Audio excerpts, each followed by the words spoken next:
नमस्कार दोस्तों, आपके अपने चैनल हिंदी साहित्य क्विज में आपका बहुत बहुत स्वागत है। दोस्तों, आज की इस वीडियो में हम यादवेंद्र शर्मा चंद्र के प्रसिद्ध उपन्यास खून का टीका से संबंधित 40 प्रश्न और देखेंगे। तो चलिए शुरू करते हैं आज का वीडियो।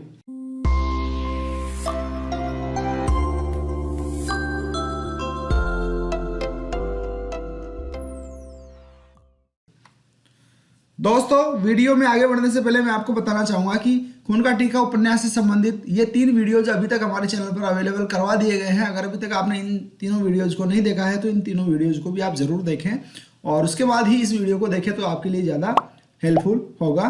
तो चलिए वीडियो में आगे बढ़ते हैं। दोस्तों, वीडियो में आगे बढ़ने से पहले मेरी आपसे रिक्वेस्ट है कि वीडियो को बिना स्किप किए शुरू से लेकर अंत तक जरूर देखें। वीडियो की सामग्री तैयार करते समय हमने पूर्ण सावधानी बरती है, फिर भी त्रुटि होना संभव है, इसलिए किसी भी प्रकार की त्रुटि या गलत जानकारी के लिए आप हमें कमेंट करके सूचित करें ताकि भविष्य में सुधार किया जा सके। और अगर वीडियो की सामग्री अच्छी लगे तो एक प्यारा सा कमेंट करके हमारा उत्साहवर्धन आप कर सकते हैं। तो चलिए बात करते हैं प्रश्नोत्तर की। दोस्तों, प्रश्न संख्या 121 देखिए। हमीर के खेमे में रात के समय किसका मांस पकाया गया था? और ये प्रश्न खून का टीका उपन्यास के पृष्ठ संख्या 51 से लिया गया है। और विकल्प देखिए, ए कुत्ते का, बी हिरन का, सी बकरे का, डी सुअर का। यहाँ सही जवाब हो जाएगा विकल्प बी हिरन का। मेरा 2 हिरन मारकर लाया था और हमीर के खेमे में उन्हीं 2 हिरनों का मांस पकाया गया था। प्रश्न संख्या 122। वीरों के लिए युद्ध कभी भी घातक सिद्ध नहीं होता, यह किसका कथन है? विकल्प है ए हमीर का, बी अजय सिंह का, सी अनग सिंह का या फिर डी मालदेव का। सही जवाब हो जाएगा विकल्प सी अनग सिंह का। प्रश्न संख्या 123। खून का टीका उपन्यास का कौन सा पात्र गांधीवादी विचारधारा का समर्थक माना जा सकता है? विकल्प देखकर जल्दी से आप कमेंट कर दीजिए सही उत्तर को। और यहाँ सही जवाब हो जाएगा विकल्प डी अजय सिंह। प्रश्न संख्या 124। मालदेव चौहान चौहानों के किस वंश से संबंधित था? यहां सही जवाब हो जाएगा विकल्प ए सोनगरा चौहान। प्रश्न संख्या 125। सिपाही प्राणों की रक्षा चाहते हो तो थैलियां सौंप दो, यह किसका कथन है? विकल्प देखिए और सही जवाब हो जाएगा विकल्प सी हमीर का। प्रश्न संख्या 126। यह अभिमान का पुतला है, यह किसका कथन है? और यहां सही जवाब हो जाएगा विकल्प ए हमीर का। प्रश्न संख्या 127। यह अभिमान का पुतला है, इस कथन के माध्यम से हमीर ने अभिमान का पुतला किसे कहा था? ये प्रश्न भी हमने उपन्यास की पृष्ठ संख्या 52 से लिया है और यहां सही जवाब हो जाएगा विकल्प डी मालदेव का सैनिक को। यह अभिमान का पुतला है, यह कहते हुए हमीर अनग सिंह की तरफ देखते हैं और इस कथन में हमीर ने अभिमान का पुतला मालदेव के सैनिक को बताया है। प्रश्न संख्या 128। एक कुत्ता भी वफादार होता है, फिर हम तो आदमी हैं, वफा कैसे छोड़ सकते हैं बहादुर, यह किसका कथन है? तो यहाँ सही जवाब हो जाएगा विकल्प डी मालदेव के सैनिक का। प्रश्न संख्या 129। एक कुत्ता भी वफादार होता है, फिर हम तो आदमी हैं, वफा कैसे छोड़ सकते हैं बहादुर, इस कथन में मालदेव के सैनिक ने बहादुर किसे कहा था? और ये प्रश्न आपको मिलेगा पेज नंबर 53 पे। तो यहाँ सही जवाब हो जाएगा विकल्प डी हमीर को। प्रश्न संख्या 130। मालदेव चौहान के लिए सोने के सिक्कों की थैलियां ले जाते हुए मुसलमान सैनिक से किसने युद्ध किया था? तो विकल्प देखिए और सही जवाब हो जाएगा विकल्प ए अनग सिंह ने। प्रश्न संख्या 131। राजपूत युद्ध में धोखा नहीं करते हैं, यह किसका कथन है? विकल्प देखकर जवाब दीजिए। सही जवाब हो जाएगा विकल्प बी अनग सिंह का। प्रश्न संख्या 132। जिस आदमी में वफा नहीं उस आदमी के लिए जिंदगी बेइज्जती का सामान है, सिपाही ने यह कथन किससे कहा था? और यहां सही जवाब होगा विकल्प ए अनग सिंह से। प्रश्न संख्या 133।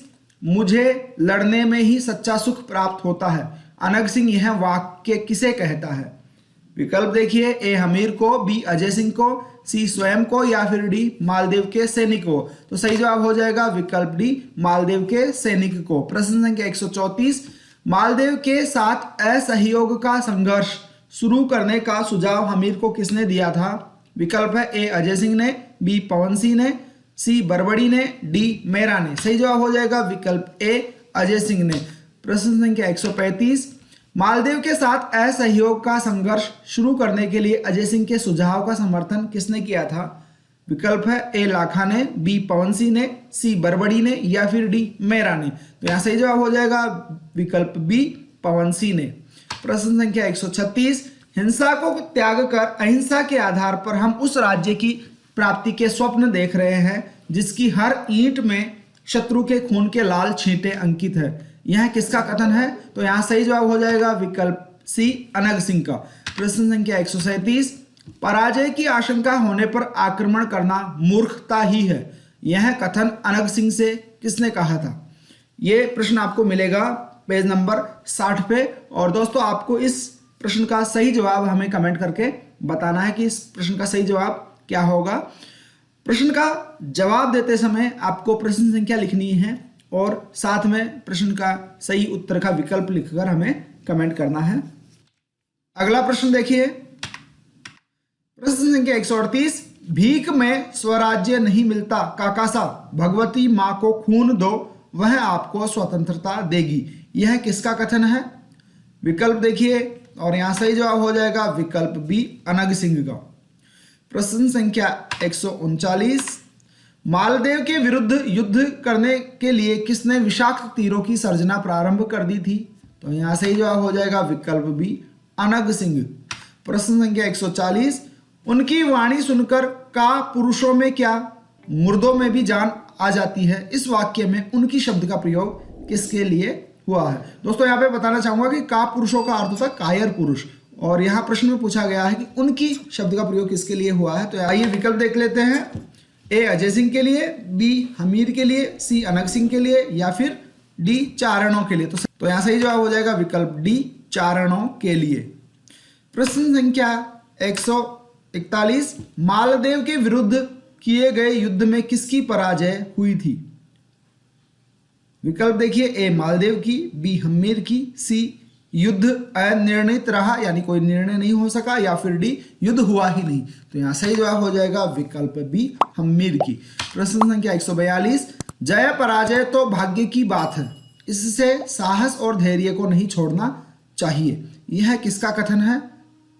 तो यहाँ सही जवाब हो जाएगा विकल्प बी अनग सिंह का। प्रश्न संख्या 143, जिस वीर को हिंसा भरी अमानवीय बातों में आनंद आता है वह वीर थोड़े ही दिनों में शैतान हो जाता है, उसमें देवता के स्थान पर दैत्य का वास हो जाता है। यह वाक्य किसने किससे कहा था?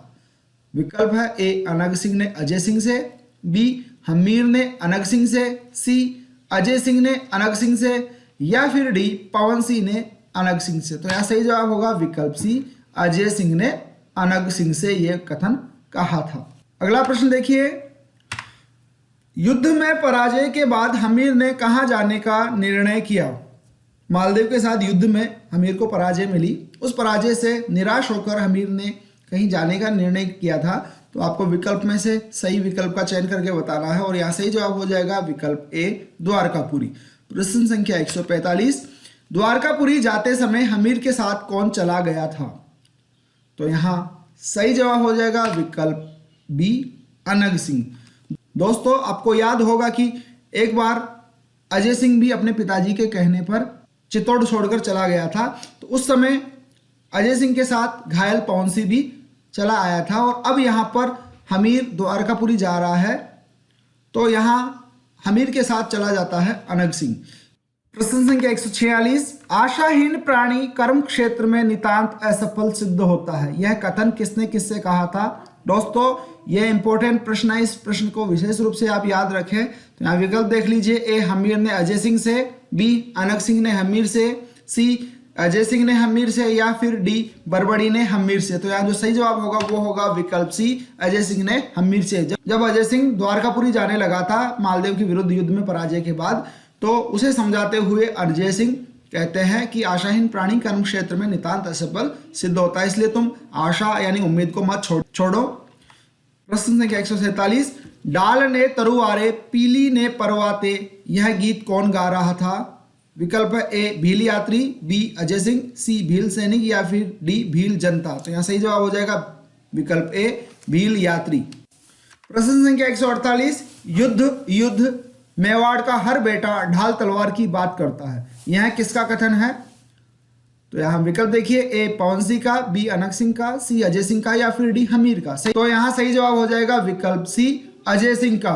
प्रश्न संख्या 149, रक्तहीन क्रांति या फिर असहयोग आंदोलन चलाने का भार अजय सिंह ने किसे सौंपा था? तो यहाँ सही जवाब हो जाएगा विकल्प ए पवन सिंह को। प्रश्न संख्या 150, यह बात तुम सबकी कल्पनाओं से परे है, इस कथन में कौन सी बात की चर्चा की जा रही है? तो विकल्प देखिए, ए युद्ध की बात, बी अहिंसा के युद्ध की बात, सी आध्यात्मिक उत्थान की बात या फिर डी गुरिल्ला युद्ध की बात। सही जवाब हो जाएगा विकल्प बी अहिंसा के युद्ध की बात। यह कथन अजय सिंह का है। प्रश्न संख्या 151, रक्तहीन क्रांति और हिंसाहीन युद्ध पागलों का आलाप ही हो सकता है, यह किसने कहा था? विकल्प है ए भूप सिंह ने, बी पद्म सिंह ने, सी अनक सिंह ने या फिर डी अजय सिंह ने। सही जवाब हो जाएगा विकल्प ए भूप सिंह ने। भूप सिंह हमीर का एक समर्थक सरदार था। प्रश्न संख्या 152, हमीर के राज्य के अत्यंत स्वामी भक्त एवं ओजस्वी वाणी के धनी चारण का क्या नाम था? ए मोजीराम, बी भूप सिंह, सी सेवक राम या फिर डी अमरदान। सही जवाब होगा विकल्प डी अमरदान।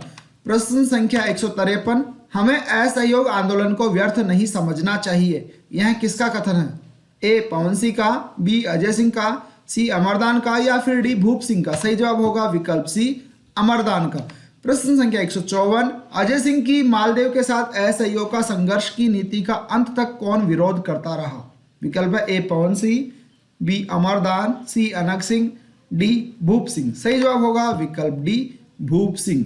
प्रश्न संख्या 155, अजय सिंह की अहिंसा के युद्ध की नीति का दीपक घर घर जलाने की बात किसने कही? विकल्प है ए पवन सिंह ने, बी अमरदान ने, सी अनक सिंह ने या फिर डी भूप सिंह ने। सही जवाब होगा विकल्प बी अमरदान ने। प्रश्न संख्या 156, हमीर कैलवाड़ा से निकलकर गुजरात के किस गांव में पहुंचा? ए रोहड़, बी जसोर, सी नैनवा या फिर डी खोड़। सही जवाब होगा विकल्प डी खोड़। प्रश्न संख्या 157, हमीर खोड़ गांव में पहुंचकर किसके यहाँ रुका था? विकल्प देखिए, ए एक किसान के यहाँ, बी एक बनिया के यहाँ, सी एक ब्राह्मण के यहाँ या फिर डी एक भील के यहाँ। सही जवाब होगा विकल्प ए एक किसान के यहाँ। हमीर मेवाड़ से निकलकर गुजरात के खोड़ गांव में पहुंचा और वहां एक किसान के यहाँ रुकता है। प्रश्न संख्या 158, समय का चक्र बड़ा विचित्र होता है, यह किसका कथन है? विकल्प है ए किसान का, बी हमीर का, सी बरबड़ी का या फिर डी अजय सिंह का। सही जवाब हो जाएगा विकल्प बी हमीर का। यह कथन हमीर ने खोड़ गांव के किसान से कहा था। प्रश्न संख्या 159, खोड़ गांव की देवी बरबड़ी कौन थी? ए ब्राह्मण की बेटी, बी एक किसान की बेटी, सी एक बनिए की बेटी या फिर डी एक चारण की बेटी। सही जवाब हो जाएगा विकल्प डी एक चारण की बेटी। प्रश्न संख्या 160, देवी बरबड़ी के विषय में निम्न में से कौन सा कथन असंगत है?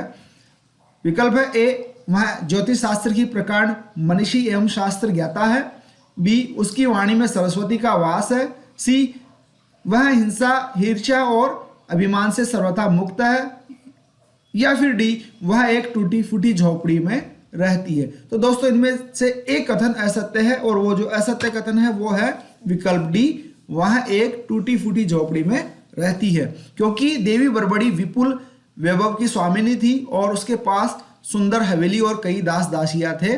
तो यहाँ जो चौथा विकल्प है विकल्प डी वो यहाँ पर असंगत हो जाएगा, असत्य हो जाएगा। बाकी तीन कथन बरबड़ी के विषय में सही है। तो दोस्तों आज की इस वीडियो में बस ये 40 प्रश्न ही देखेंगे। उम्मीद है ये वीडियो आपको पसंद आया होगा। अगर ये वीडियो आपको पसंद आया तो वीडियो को लाइक करें, अपने साथियों के साथ शेयर करें। चैनल को सब्सक्राइब नहीं किया तो चैनल को भी सब्सक्राइब कर ले और बेल आइकन को दबाकर नोटिफिकेशन ऑन कर ले ताकि हमारे आगे आने वाली वीडियोज की जानकारी आपको सबसे पहले मिल सके। और दोस्तों इस वीडियो में किसी भी प्रकार की कोई शंका होती है, आपको किसी भी प्रश्न का उत्तर गलत लगता है तो आप हमें कमेंट करके जरूर बताएं ताकि उसमें सुधार किया जा सके। धन्यवाद दोस्तों। जय हिंद, जय भारत।